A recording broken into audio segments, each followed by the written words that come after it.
సుమన్ టీవీలో మీ business promotions కోసం ఈ కింది నెంబర్ను సంప్రదించగలరు. హలో నమస్తే వెల్కమ్. ప్రస్తుతం మనతో పాటు స్టూడియోలో certified personal financial planner Sairam గారు ఉన్నారు. వీరితో ఈరోజు కొన్ని విషయాల గురించి మనం డిస్కస్ చేద్దాం. హలో అండి సాయిరామ్ గారు. నమస్తే మేడం. యా రీసెంట్గా మనం విన్నాం ఏంటి అని అంటే సమ్ ఫ్రాడ్స్టర్స్ వల్ల చేసిన ఫాల్స్ క్లైమ్స్ వల్ల ఇన్సూరెన్స్ కంపెనీస్ 10,000 crores వరకు లాసెస్లో వెళ్ళాయి అని చెప్పేసి. సో దీని ఎఫెక్ట్ మనకి నిజంగానే అంటే జెన్యున్గా ఉన్న క్లైమ్స్ ఏవైతే ఉంటాయో వాళ్ళపైన పాలసీస్ తీసుకున్న వాళ్ళపైన ఏమైనా ఎఫెక్ట్ పడుతుందంటారా నిజంగానే అసలు? సో ఆల్మోస్ట్ ఇన్సూరెన్స్ ఇండస్ట్రీతో ఇలాంటి ఫ్రాడ్స్ చాలా జరుగుతున్నాయండి. సో ఈ health insurance industry, general insurance ఇండస్ట్రీస్లో చాలా ఎక్కువ ఉంటాయి. కంపారిటివ్లీ లైఫ్ ఇన్సూరెన్స్ ఇండస్ట్రీలో కొంచెం తక్కువ ఉన్నాయి. సో దీనికి కారణం చూస్తే తలా పాపం తిలా పిడికిడం. సో అందరు స్టేక్ హోల్డర్స్ దీనిలో అయితే భాగం అయితే ఉన్నారు. ఎవరు చేస్తూ ఉంటారంటారు అసలు ఇలాంటి ఫ్రాడ్స్? నా ఎక్స్పీరియన్స్లో నేను చెప్తానండి. సో మెయిన్గా 4 కేటగిరీస్. ఫస్ట్ ఏంటంటే ఇన్సూరెన్స్ ఎంప్లాయీస్, ఓకే, నెక్స్ట్ వచ్చేసరికి హాస్పిటల్స్ చేస్తూ ఉంటాయి, next Okay. Agent side customers, ఇలా అందరూ చేస్తుంటారు. ఇన్సూరెన్స్ ఎంప్లాయీస్ ఇది చెప్తాను, ఇది జనరల్ ఇన్సూరెన్స్ దాంట్లో చెప్తాను. ఓకే, సో ఆల్మోస్ట్ మేము విజయవాడలో ఒక లారీ కంపెనీ ఓనర్ దగ్గరికి వెళ్ళి వాళ్ళకి లారీస్ ఉన్నాయి కాబట్టి మేము కొటేషన్స్ ఇచ్చాం. సో యావరేజ్ ఒక 50,000 వేసుకున్నా కానీ 50 lakhs వస్తుందని చెప్పేసి we gave a quotation. Then ఆయన మొత్తం చూశాడు కానీ he was not interested. Okay, side that మాకు ఒక డెవలప్మెంట్ ఆఫీసర్ ఉన్నారు, ఆయన ద్వారా వెళ్తామని. అదేంటి సార్ ఎక్కడైనా ఒకటే కదా అంటే, no he will do, clients కొంచెం హై ప్రయారిటీలో చేపిస్తారు, కొంచెం మాకు ఫేవర్గా ఉంటారు అని చెప్పాడు. Okay, so I asked my employee, so అసలు వాళ్ళు ఏం ఎక్స్పెక్ట్ చేస్తున్నారు, a type of support expect చేస్తున్నారు అది కనుక్కోమని చెప్పాను. నేను ఆయన చెప్పాడు ఏంటంటే, మాకు లాస్ట్ టైం ఒక లారీ క్లైమ్ వచ్చింది. అదేంటంటే రాంగ్గా యూటర్న్ తీసుకున్నాడు, యాక్సిడెంట్ అయింది. ఓకే, సో ఒక 4 lakhs బిల్ వచ్చింది. మీకు ఇన్సూరెన్స్ ఇండస్ట్రీలో సర్వేయర్స్ అని ఉంటారు. వీళ్ళు ఏంటంటే లాస్ అసెస్ చేసి రిపోర్ట్ ఇస్తారు కంపెనీకి. సో ఇప్పుడు ఏంటంటే ఈ సర్వేయర్ ఏం చేశాడంటే మొత్తం వీళ్ళకి అనుకూలంగా రిపోర్ట్ రాసి కంపెనీకి పంపించాడు. సో ఈ రిపోర్ట్ బేసిస్ చేసుకొని కంపెనీ క్లైమ్ ప్రాసెస్ చేసింది. సో జనరల్గా అయితే అసలు ఆ క్లైమ్ ఇవ్వకూడదు, బట్ వీళ్ళు ఏంటంటే ఇలా కుమ్మక్క అవటం వల్ల ఈ ఫ్రాడ్ అనేది జరిగింది. ఇది ఇంకా ఎంత లెవెల్లో జరగవచ్చు. సో ఇది బట్టి ఈ ఇన్సూరెన్స్ ఎంప్లాయీస్ కూడా ఈ ఫేక్ క్లైమ్స్ని అప్రూవ్ చేసే వాళ్ళు ఉన్నారు. ఓకే, ఓకే, నెక్స్ట్ వచ్చేసరికి హాస్పిటల్స్.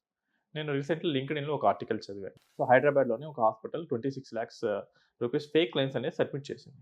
సో ఇన్సూరెన్స్ కంపెనీకి డౌట్ వచ్చి అసలు ఏంటి వీళ్ళు అసలు నిజంగానే చేస్తున్నారు, వాళ్ళ ఆఫ్ సడన్ ఎందుకు చేస్తున్నారు అని చెప్పేసి వాళ్ళు ఎంక్వైరీకి వెళ్ళారు. రైట్, తీరా చూసి ఇదంతా బోగస్ క్లైమ్స్. ఓన్లీ వాళ్ళ స్టాఫ్ మెంబర్స్ అయితే పాలసీ తీపిచ్చేసి క్లైమ్స్ పెట్టించారు.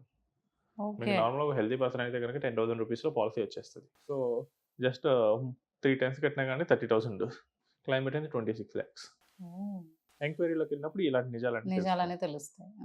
ఒకవేళ ఆ క్లైమ్ కనుక అప్రూవ్ చేస్తుంటే కనుక రియల్ పాలసీ హోల్డర్స్కి క్లైమ్ అమౌంట్ తగ్గిద్ది కదా. రైట్, అవును, సో ఇప్పుడు వాళ్ళు ఏం చేస్తున్నారు అంటే ప్రతి క్లైమ్ని they will treat it is a fake claim. అవును కదా, ఇది ఫేకే అనుకొని వాళ్ళు ఎంక్వైరీ మొదలు చేస్తూ పెడతారు. ఉంటారు. రైట్, తర్వాత ఫేక్ అని ప్రూఫ్ లేకపోతే కనుక అప్రూవ్. అండ్ ఏజెంట్స్ వీళ్ళు ఏంటంటే కనుక పాలసీ మనకి హెల్త్ ఇన్సూరెన్స్ ఇండస్ట్రీలో దాదాపు 70 to 80% నాలెడ్జ్ లేని వాళ్ళే ఉన్నారండి. వాళ్ళు ఏంటంటే అసలు పాలసీలో ఉన్న టర్మ్స్ అండ్ కండిషన్స్ వాళ్ళకి అర్థం కావు. Okay, they will simply say మీకు ఏ ఇష్యూ ఉన్నా క్లైమ్ వస్తుంది, మీకు ఎందుకు పాలసీ తీసుకోండి అని చెప్తారు. కానీ తీరా నిజంగా క్లైమ్ వచ్చినప్పుడు వాళ్ళు కనపెట్టరు. ఇలానే నా దగ్గర ఒక క్లయింట్ వచ్చారు, ఆయన వాళ్ళ ఫ్రెండ్కి యాక్సిడెంట్ అయింది, అసలు ఆయనకి ఏం హెల్త్ ఇన్సూరెన్స్ పాలసీ లేదు అని చెప్పాడు. ఓకే, సో హాస్పిటల్లో జాయిన్ చేశారు, వాళ్ళు సర్జరీస్కి ఆల్మోస్ట్ 8 lakhs బిల్ అవుతుందని చెప్పారు. ఇలా టైంలో ఒక ఫ్రాడ్ ఏజెంట్ని కలిశారు. ఆయన ఏం చెప్పాడంటే, సార్ మాకు 50% ఇవ్వండి, మేము క్యాషెస్ అప్రూవ్ చేపిస్తాం అని చెప్పారు. వాళ్ళు నమ్మలేదు. నిజంగా ఆయనకి ఇచ్చేసి కనపడకుండా పోతే ఏంటి పరిస్థితి, అక్కడ మనిషి హాస్పిటల్లో సీరియస్గా ఉన్నాడు. సో వాళ్ళు ఏం చేశారంటే ముందు ఆ మనీని తీసుకెళ్ళి హాస్పిటల్లో కట్టేశారు. ఓకే, సో తర్వాత రీఎంబర్స్మెంట్కి క్లైమ్ పెట్టుకోవచ్చు. సో ఇప్పుడు ఆ ఫ్రాడ్స్టర్ వాళ్ళని అప్రోచ్ అయ్యాడు, రైట్, మీకు ఎందుకు, నేను మీ అకౌంట్లో పడేట్ చేస్తాను, నాకు ఇవ్వండి. ఇప్పుడు వాళ్ళకి రిస్క్ లేదు కదా, వాళ్ళు ఒప్పుకున్నారు. ఓకే, సో హాస్పిటల్ వాళ్ళకి వచ్చి డబ్బులు ఇచ్చేసి మొత్తం బిల్స్ అన్నీ సెట్ చేశాడు, క్లైమ్ పెట్టాడు. ఇన్సూరెన్స్ కంపెనీకి ఒక డౌట్ వచ్చింది, వాళ్ళు వెరిఫికేషన్కి వెళ్ళారు, మొత్తం హాస్పిటల్లో బిల్స్ అన్నీ ఉన్నాయి, ట్రీట్మెంట్ జరిగినట్లే ఉన్నాయి, కానీ పేమెంట్ మోడ్ మాత్రం క్యాష్లో ఉంది, నో ఆన్లైన్ పేమెంట్ మోడ్. వాళ్ళకి డౌట్ వచ్చింది, ఇట్లా కాదని చెప్పి ఇన్సూరెన్స్ పాలసీ హోల్డర్ దగ్గరికి వెళ్ళారు. సో ఆయన ఏమో అసలు నాకు ఏం తెలియదండి అని చెప్పాడు. ఆయన ఏంటంటే ఊళ్ళో డైలీ వర్క్స్ చేసుకునే పర్సన్, ఆయన పేరు మీద ఒక 12,000 ఎంతో పెట్టేసి పాలసీ తీసుకున్నారంట. అంటే ఆ ఆధార్ పర్సన్ కి ప్యాన్‌లో తెలియకుండానే ఓన్లీ వీళ్ళే చేసేసారు యాహ్! మొత్తం. హ్మ్. సో, క్లెయిమ్ వచ్చినప్పుడు ఈయన పేరు మీద పెట్టారు. ఇన్స్యూరెన్స్ కంపెనీ కూడా హాస్పిటల్‌తోనే ఆపేస్తుంటే ఎంక్వైరీ దానికి కూడా తెలిసేది కాదు. రైట్. వాళ్ళు ఇంకొంచెం పర్సన్ దానికెళ్లారు. ఎళ్లారు. సో, అప్పుడు ఈ క్లెయిమ్ ఫ్రాడ్ అని తేలింది. ఏ ఫ్రాడ్ ఏజెంట్ మీద అయితే కేస్ పెట్టారు ఇన్స్యూరెన్స్ కంపెనీ వాళ్ళు. హ్మ్. నెక్స్ట్ కస్టమర్స్ వీళ్ళు కూడా ఎలా ఉంటారంటే అదే కోవర్కింగ్ స్పేస్. అక్కడ పక్కన ఒక 2 ఇయర్స్ బ్యాక్ ఒక కంపెనీ వాళ్ళు కోవర్కింగ్ వాళ్ళు వచ్చారు. సో, వాళ్ళ మాటలు మేమేం చేస్తామో తెలుసుకున్నారు. వాళ్ళు ఏంటంటే ఐటీ అవుట్‌సోర్సింగ్ ఫర్మ్. ఆల్మోస్ట్ ఒక 10 ఎంప్లాయీస్ ఉంటారు. అందరూ కొంచెం యూతే, పెళ్లి కాని వాళ్ళే. హ్మ్. సో, ఈ సైడ్ దట్ మేము గ్రూప్ పాలసీ తీసుకోవాలనుకుంటున్నాం అన్నాడు. ఓకే అండి. మరి డీటెయిల్స్ ఇవ్వండి అంటే అందరికీ ఎంప్లాయీస్ అందరికీ వాళ్ళొక్కళ్ళకే. అండ్ ఈయనకి వీళ్ళ మదర్‌కి ఇచ్చాడు. హ్మ్. ఇన్స్యూరెన్స్ కంపెనీకి డౌట్ వచ్చింది. హ్మ్. ఏంటి అసలు ఏంటి ఒక్కళ్ళే పేరెంట్ ఉన్నారు. మిగతా వాళ్ళేంటి స్పౌస్ లేదు. ఏంటంటే దే సెడ్ దట్ ఇదేమన్నా తేడా ఉందో ఒకసారి కనుక్కోండి అని చూద్దాం. చెప్పి వాళ్ళకి చెప్పారు. వాళ్ళు నాకు మాటల్లో వచ్చి చెప్పారు. హ్మ్. సో, అంటే వి హాడ్ ఎ కనెక్షన్ కదా!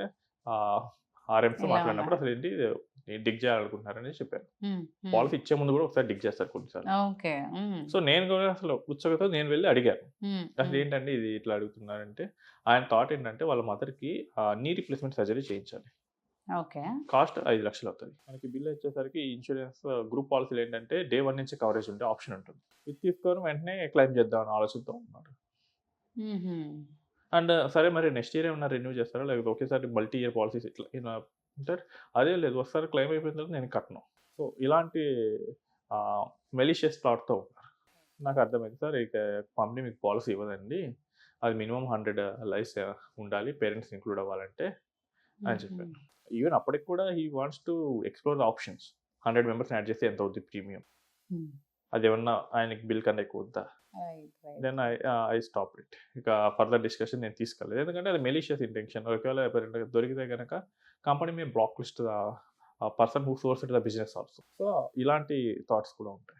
మోస్ట్‌లీ మీరు చెప్పిన దాని ప్రకారం అన్నీ అక్కడ దగ్గర ఉన్న వాళ్ళ దగ్గర నుంచే హూ ఆర్ ఇన్వాల్వ్డ్ ఇన్ దిస్సే వాళ్ళే చేస్తున్నారు ఎక్కువ. హాస్పిటల్స్ కావచ్చు, ఏజెంట్స్ కావచ్చు, యాహ్! ఆన్‌లైన్ కంపెనీస్ చేస్తున్నారు. ఇన్స్యూరెన్స్‌లో ఉండే స్టేక్ హోల్డర్స్ అందరూ చేస్తున్నారు. సో, ఇలాంటి పాలిసీస్ మనం ఎప్పుడైనా తీసుకోవాలి అని అనుకున్నప్పుడు ఆన్‌లైన్‌లో తీసుకుంటే బెటరా? లేదంటే ఇన్ పర్సన్‌ని కలిసి తీసుకుంటే బెటర్ అంటారా? సో, ఇన్స్యూరెన్స్‌లో మీకు క్లెయిమ్స్‌లో వచ్చేసరికి కొంచెం అంత ఈజీగా అయితే ఉండవండి. మీరు better go for a person who has a knowledge. మనకి ఇన్స్యూరెన్స్ ఇండస్ట్రీలో చూస్తే ఆల్మోస్ట్ 85-90% ఆఫ్ ది క్లెయిమ్స్ అయితే గనక పాలిసీ హోల్డర్స్ ఫేవర్‌లోనే సెటిల్ అవుతాయి. రైట్. ఒక 10-15% అయితే రిజెక్ట్ అవుతాయి. సో, ఈ రిజెక్ట్ అయ్యే వాళ్ళు ఏంటని చెప్పేసి మేము ఎక్కువ రిసర్చ్ చేసాం. అక్కడ దొరికింది ఏంటంటే డేటా ఆన్‌లైన్‌లో పాలిసీ తీసుకున్న వాళ్ళు, ఓహ్! బ్యాంక్స్ దగ్గర తీసుకున్న వాళ్ళు, వితౌట్ ఓకే. ప్రాపర్ డిస్క్లోజర్స్ చేసిన వాళ్ళు, వీళ్ళ క్లెయిమ్స్ ఎక్కువగా రిజెక్ట్ అవుతున్నాయి. హుహుహుహు. సో, వీళ్ళ క్లెయిమ్స్ ఎందుకు రిజెక్ట్ అవుతున్నాయంటే నేను చూసాను. ఈవెన్ ఈ మధ్య ఎంటర్‌టైన్‌మెంట్ ఛానెల్స్ కూడా ఒక మంచి కంటెంట్ తయారు చేస్తున్నారు ఇన్స్యూరెన్స్ మీద. హ్మ్. హ్మ్. కింద లింక్ పెడుతున్నారు. సో, వాళ్ళకేంటంటే అఫిలియేట్ మనీ వస్తుంది అక్కడ. సో, అఫిలియేట్ మనీ దానికోసం ఏం చేస్తున్నారంటే మీ దగ్గరలో ఉండే ఏజెంట్ అసలు ఉంటాడో లేదో తెలీదు. ఒక 5 ఏళ్ల తర్వాత ఈ ఆన్‌లైన్ కంపెనీకి అయితే వెళ్ళండి. హ్మ్. ఇదైతే ఫరెవర్ ఉంటుంది. అట్లా చెప్పి వాళ్ళు ప్రమోషన్ చేస్తున్నారు. రైట్. సో, ఇప్పుడు ఈ పర్సన్‌కి ఏంటంటే ఈయనకి ఆహ్, నిజంగానే ఆ ప్రపోజల్ ఫార్మ్ ఫిల్ చేయడం రాదు. హ్మ్. ఇన్స్యూరెన్స్ లాంగ్వేజ్ కొంచెం డిఫరెంట్‌గా ఉంటుంది. హ్మ్. హ్మ్. సో, హ్మ్. వాళ్ళ అనుకున్న ఆన్సర్స్ అన్నీ అక్కడ పెడతారు. హ్మ్. రేపు నిజంగానే క్లెయిమ్ వస్తే కరెక్ట్. ఈ ఆన్‌లైన్ కంపెనీలో ఉన్న ఆర్ఎమ్ క్లెయిమ్స్ చూసే ఆపరేషన్స్ టీమ్ వల్లే డిఫరెంట్. మీరు ప్రతిసారి క్లెయిమ్ కోసం కాల్ చేయండి. ప్రతిసారి డిఫరెంట్ పర్సన్ అయితే లిఫ్ట్ చేస్తాడు మోస్ట్‌లీ. అవును. అవును.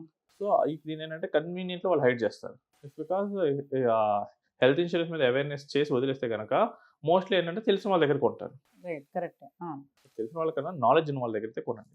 Who can able to help you in claims అలాంటి వాళ్ళ దగ్గరైతే కొంటే బెటర్. రైట్. మీ బట్ అట్లా సిట్యుయేషన్ కాకుండా ఏంటి? మీరేంటి అనేది మొత్తం ఎక్స్‌ప్లెయిన్ చేసి దాని ప్రకారం తీసుకుంటే బెటరేమో. యాహ్! అట్లా కాకుండా వీళ్ళేం చేస్తారంటే ఆన్‌లైన్‌లో జస్ట్ వాళ్ళంతట వాళ్ళే ఫార్మ్ ఫిల్ చేసేటట్లు ఉండే సింపుల్ దాంట్లో కొనిపించడానికి ట్రై చేస్తారు.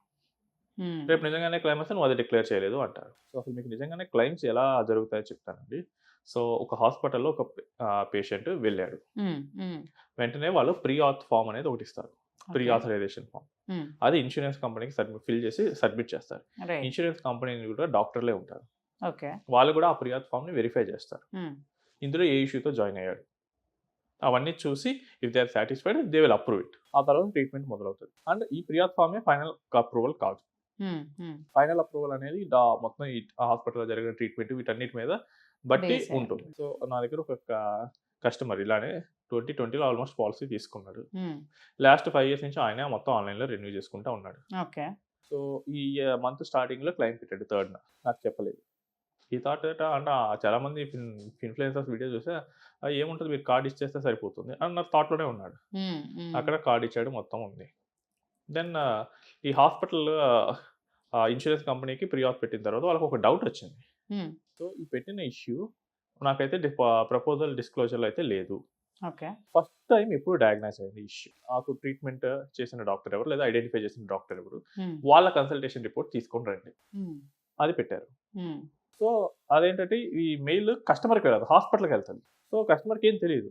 తెలీదు. ఓకే. హాస్పిటల్ వాళ్ళు రిప్లై ఇయ్యలేదు. తర్వాత అది క్యాష్‌లెస్ కాకుండా రీయింబర్స్‌మెంట్‌కి వెళ్ళమన్నారు. వెళ్ళిపోయాను. ఓకే. సో, ఇప్పుడు రీయింబర్స్‌మెంట్‌కి వెళ్ళేటప్పుడు వాళ్ళు మళ్ళీ నాకు చెప్పలేదు ఇప్పుడు కూడా. కస్టమర్ కేర్‌కి కాల్ చేశారు. హ్మ్. వాడో లిస్ట్ ఆఫ్ డాక్యుమెంట్స్ ఇచ్చాడు. వీటన్నిటిని హెడ్ ఆఫీస్ గురుగావుకు పంపించండి అన్నాడు. సో, ఇప్పుడు మీకు ప్రపోజల్ ఫార్మ్ ఎంత కాంప్లెక్స్‌గా ఉంటుందో చెప్తానండి. మీకు ఇన్స్యూరెన్స్‌లో డీటెయిల్స్ ఆఫ్ ప్రైమరీ ఇన్ష్యూర్డ్ అంటే మీకు ఐడియా ఉందా? అది ఎవరి డీటెయిల్స్ ఫిల్ చేయాలి? లేదు. ప్రైమరీ ఇన్‌ష్యూర్డ్ అంటే? సో, ఫర్ ఎగ్జాంపుల్ నేను ఒక పాలిసీ తీసుకున్నాను మా పేరెంట్స్ ఇద్దరికి. ఓకే. హ్మ్. అందులో మా ఫాదర్‌కి నేను క్లెయిమ్ పెట్టాను. రైట్. ఇప్పుడు ప్రైమరీ ఇన్ష్యూర్డ్ డీటెయిల్స్ అంటే ఎవరిది ఫిల్ చేయాలి?